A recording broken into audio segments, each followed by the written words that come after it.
All right. Hi. So I'm just gonna talk. I guess it's technically an update, but there's just so much to talk about. I just figured I'd sit and chill and talk. So, um, where to start?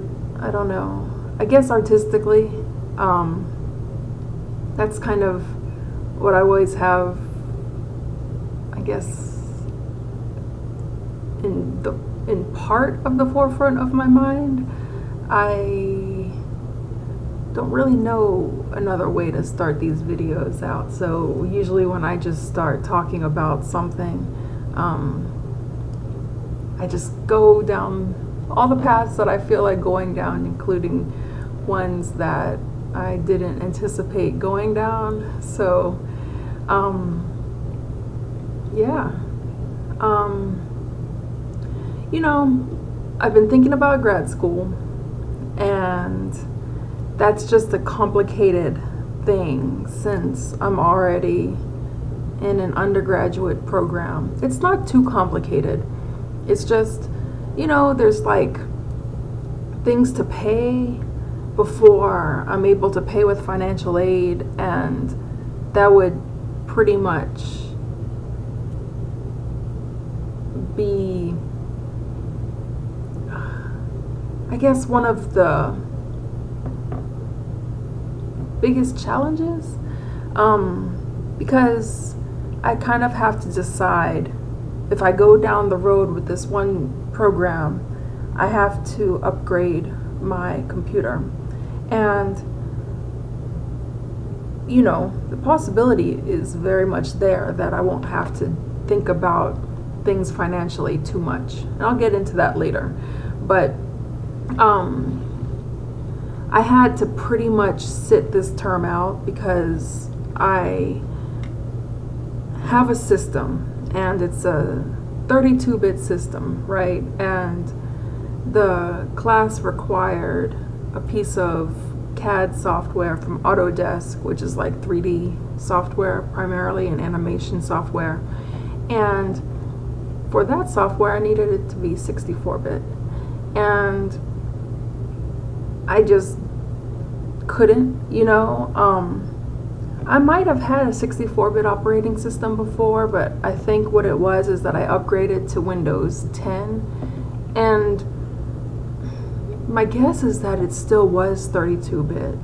But a little Windows 10 story is that I am not with it. I feel like it was like Big Brother, like I was just getting spied on, because some of the features in it just weren't cool. So I wound up tearing Windows 10 out of my system. I got it during like a free offer period, and I went back down to Windows 7. And so with this software for this class, I had to go and revert back to like a trial from like 2013, even though I had free access to all the newest versions. And to buy the software outright, it was in the thousands of dollars, and it just wasn't worth it, like, at all. And I tried like finding older versions of it on eBay, but it just didn't happen. So I probably have to take that class again and upgrade if I continue with this program. And if I go up to a grad program, I have to pay at least $500 out of pocket to cover like student fees and all this kind of stuff. And since you're not enrolled, you can't pay for it with financial aid. And the grad program would be a master's of fine art in painting. And I still have to get accepted to the program.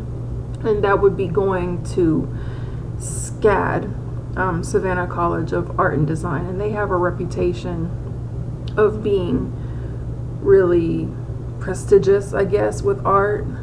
But,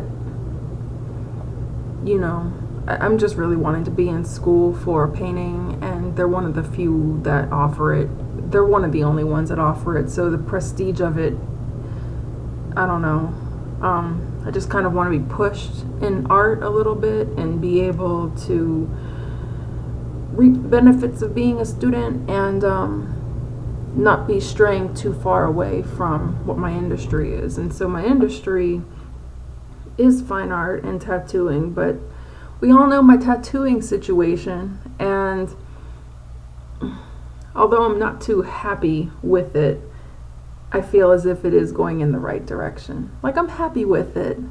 I just imagine tattooing like every day and being able to like specialize in that kind of situation. And so I'm still conditioning myself to be positive about my tattooing career, or my tattooing practice. So, that's just how it is. And part of that conditioning is that I've started life coaching with a spiritual kind of metaphysical twist to it.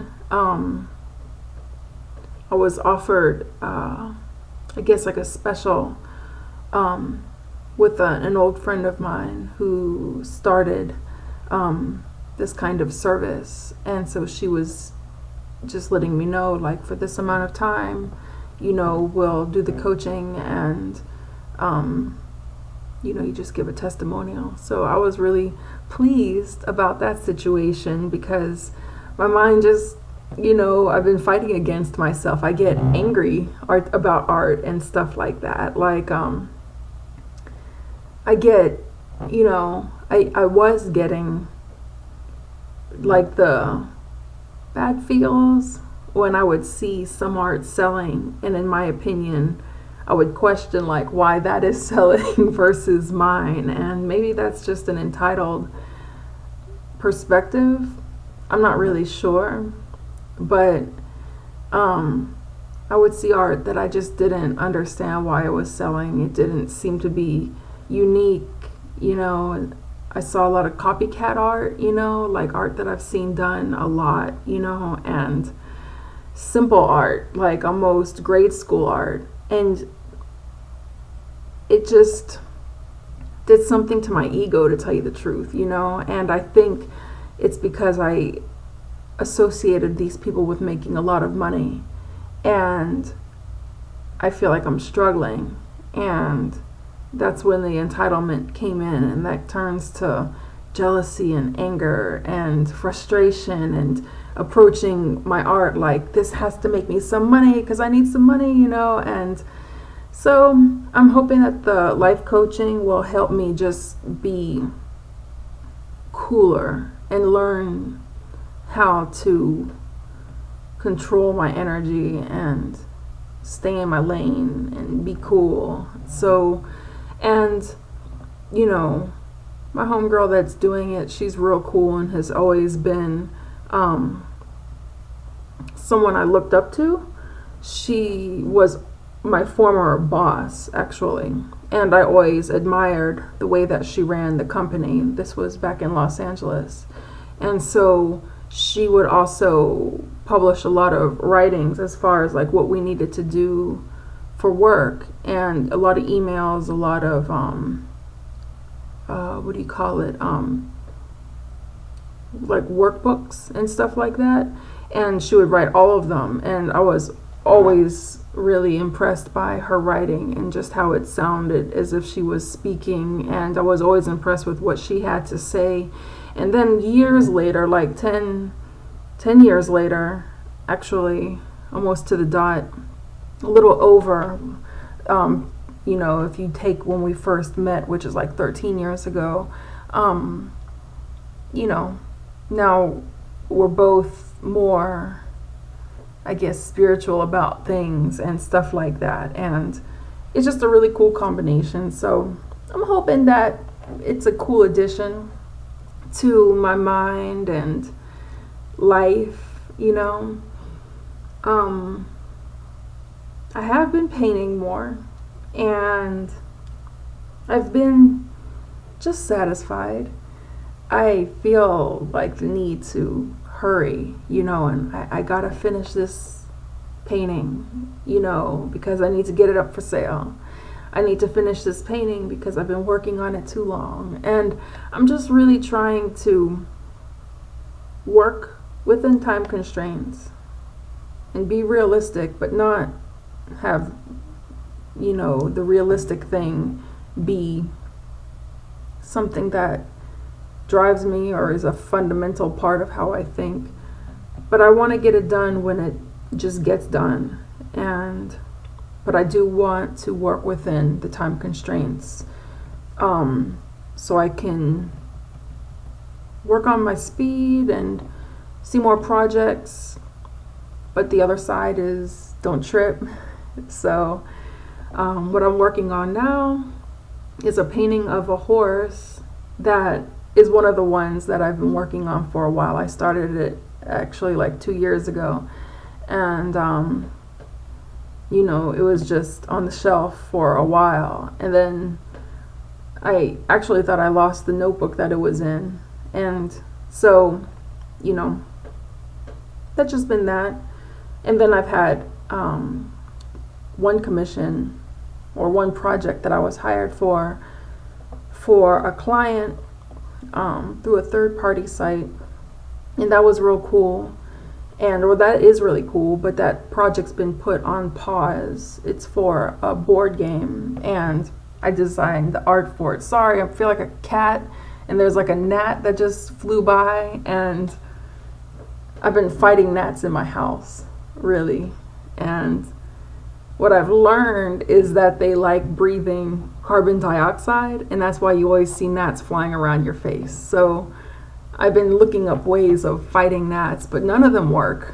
Like, it's all a lie. See, like, just not cool, And I thought today was like a cool day. Like, I haven't seen them as much.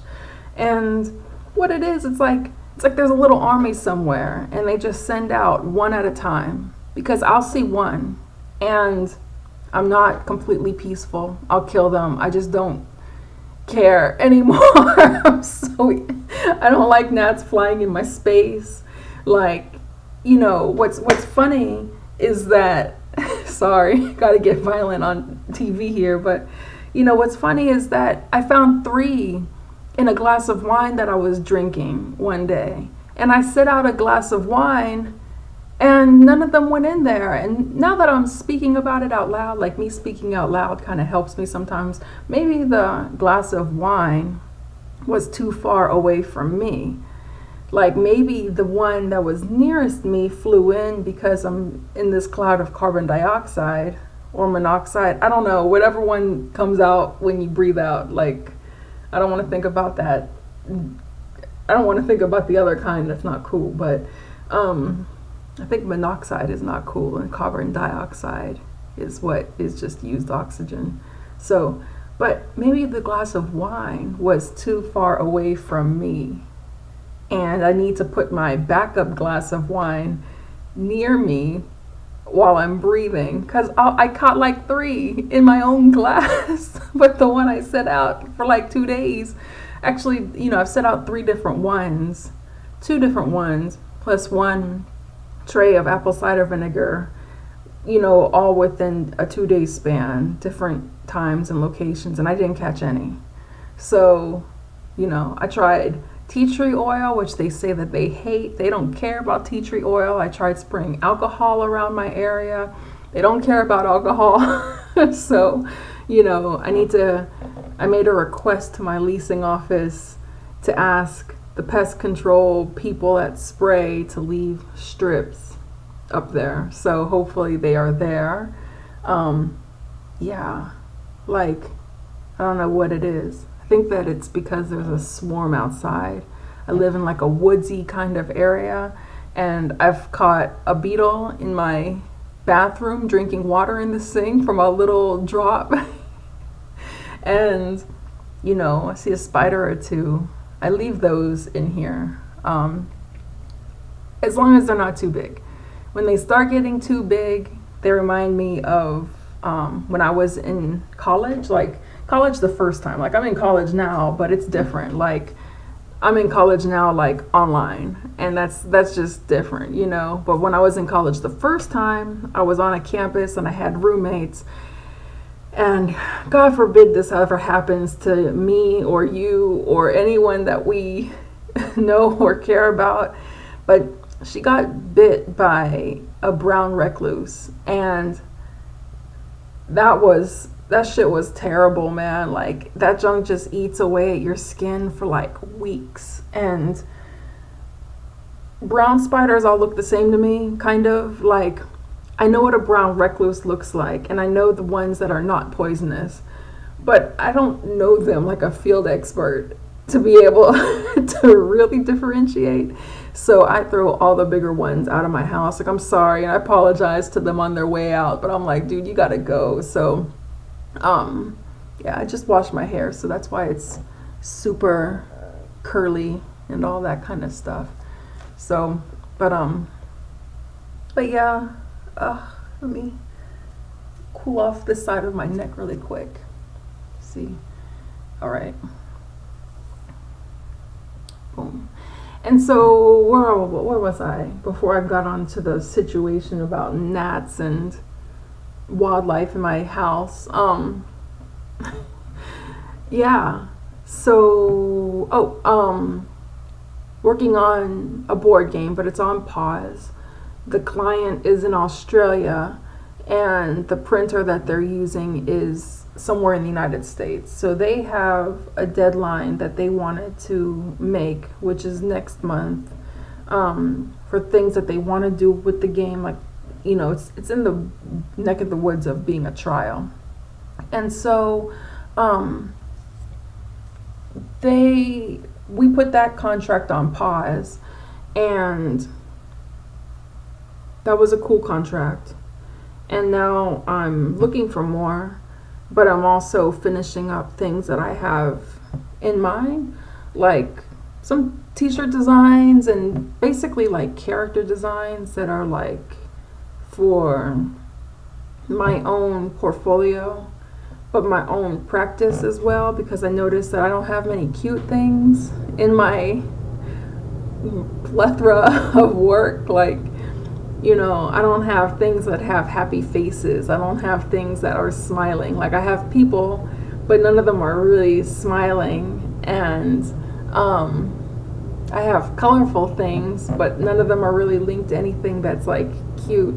And, you know, I have seen jobs that were offered that were looking for like girly t-shirts, you know, also like they said like designed by women, but that sometimes goes into the, when clients state that, I assume that they're wanting something that's more like feminine, and that tends to be a little bit more cutesy than what my natural style is. Like, I'll do things that are feminine, but they'll be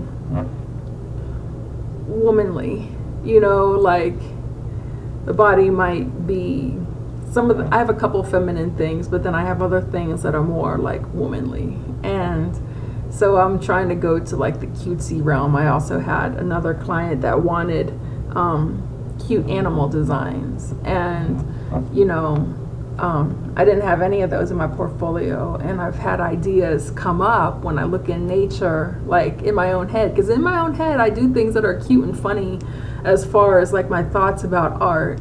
It's just rare that they get translated or articulated into actual finalized projects, you know. Like, sometimes you'll see them in my sketchbook, little things like that. So I had to look, make sure no flies flew into my brewski.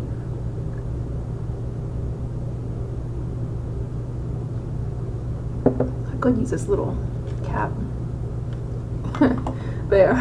No, I don't have to worry like as much. But yeah, so I've been working on that, and plus it's like a good like continuation of practice for like digital work, because I'm okay digitally, but I have in mind some things that I really want to try and do, and artistically I see them in my head, But like I've said before, I don't have the freedom, and that freedom comes with practice. So when I'm doing these types of projects that are just relatively for me, like ultimately they're for the greater good, and my portfolio and for potential clients, like work, but when I don't have the idea, like I can't take too much time, I got to do what I know, I'm able to like expand my, I guess, knowledge, or I just get more practice in, and then I can stop and look things up for different techniques. I don't watch tutorials as far as like painting or doing certain things, because I don't want someone else's style like to become my style. Like I kind of do, to tell you the truth, because I see so much like fresh ass work, especially like you ever see those really hyper feminine, like soft kind of anime looking female faces? They're like, you see them on Instagram a lot, it's like almost muted, and it's digitally painted, and it's usually like big eyes and really long hair, pastel colors, done by a girl. I think those are really pretty, and a lot of them have really good techniques for faces. Now, my dilemma is that you'll see these people doing the same faces every single time, so they have a technique, and they have a technique that they're using that's working. It's very realistic, even though it's not like a full-on traditional portrait. But the lighting and shading techniques are very realistic, and really nice and three-dimensional. So I admire that kind of work, and I'd like to do that for my own, but I won't watch these tutorials that they're up, because what I do see within this kind of style, it almost feels as if everybody's been watching the same tutorials. And that's one thing that I try to avoid, is like they'll be really good, but you'll see the same kind of art getting produced, especially Instagram, like if when you click on one photo and you scroll from that photo, you scroll down through things that are in the same category. Maybe it has the same hashtags. I don't know Instagram well enough to really know what their programming is like for this, or how they fetch these images or whatever.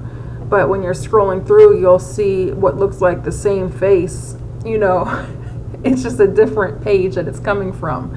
And I don't think everybody was born with just, I have this idea with how to paint this, so it's just how it is. It's, and that might be one thing that sells, you see people wanting the same things a lot,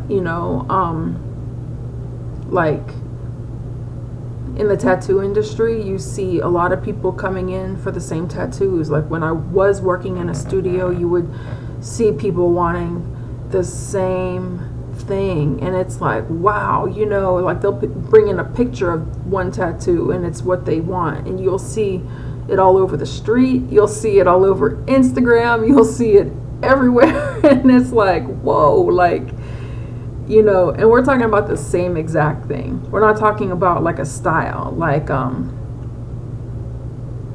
what do you call it, like American traditional, like the old sailor kind of look, or Japanese traditional. That's totally different.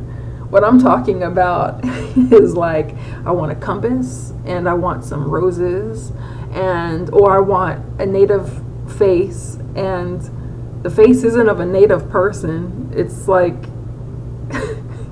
of some girl who doesn't look native at all, with native kind of inspired headdresses and stuff. Like she'll be wearing a bunch of feathers, and I'm like, I don't really think the native girls wear those feathers or that face paint, and then there'll be an owl below her, you'll see that like over and over and over again. So it's just what sells, and that might be my dilemma. Not my dilemma. I think I just have to find a different market than what I've been accustomed to. Like the market that I've been accustomed to is like the general market, and I might need to go for a more specialized market. It's just a matter of maneuvering, and not getting too frustrated in the meanwhile. I think I've gotten too frustrated in the past, and now it's just like, now that we're past that, just keep on trucking. So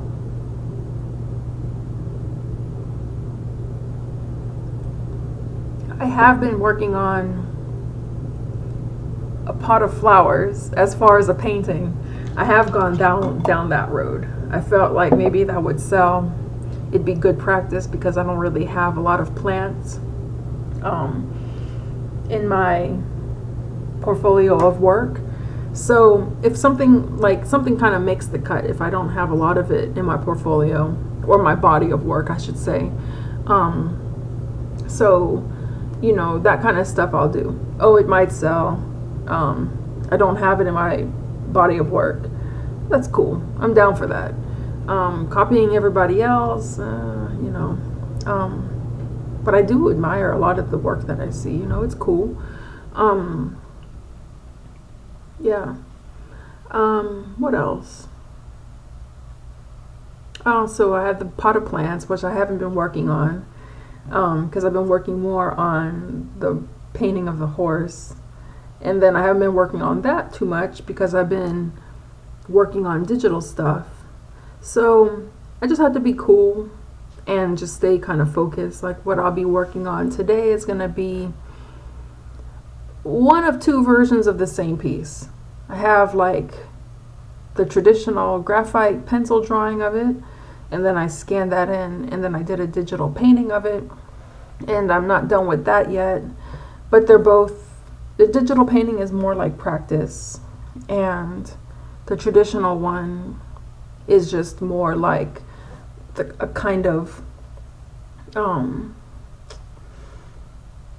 drawing that I really hadn't done before. It was kind of like inspired by like a tattoo design, and or an idea that I had for a tattoo, and I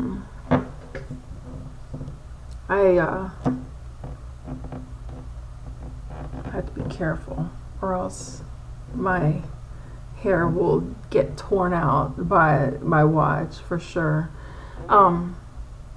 But yeah, that's how I think. I'll think about something and then I'll get so sidetracked, it'll be like I wasn't thinking at all. So just how I think sometimes. But on that note, I'm going to end the video. I'll be back again soon. I promise. So I just wanted to chime in on that. As far as other developments really quick, happy about the summits that have happened. Won't go too much into that. Happy about bills that are being signed. Won't go too much into that. Yeah, things seem to be all good in the world to a certain degree, so I'm happy about that. And I ordered a new game in the mail. I ordered Modern Warfare 2. I didn't realize that I didn't have it in my library or my collection. I think I had it, and then what happened was, sorry, this little like fluff of hair was getting on my nerves. But I didn't realize that I didn't have it in my collection because I think I bought it a while ago and it was broken and I never repurchased it. So that's been kind of fun. Modern Warfare, all the Call of Duties are pretty easy and straightforward, comprehensive type games that you don't have to do too much thinking about, and you get achievement points. So I've been really enjoying things that are along the lines of achievement points and like, yeah, you know, like tangible versions of success. So, but seeing finished pieces is good too. I don't know, but if it's just me, but I'm often not really satisfied with my finished pieces, you know? Like, I look at them and I'm like, I gotta pull in the reins, you know, and make sure that I don't go too far. But when I see it, I'm not like, yeah, that shit is fresh. I always look at it like, it's okay, you know, try again next time. When I look at other people's work, then it's like, especially a particular work, but I'll look at it and I'm like, that shit is fresh. Like, that's perfect.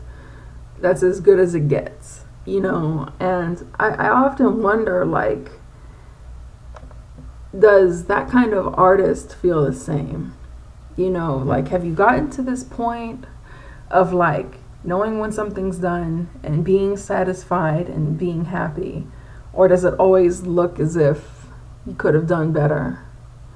Which would be extremely hard for me to imagine. So that's just a thought that I have. Yeah. So on that note, I will say goodbye and farewell for now, at least. And I'll see you the next time. Bye.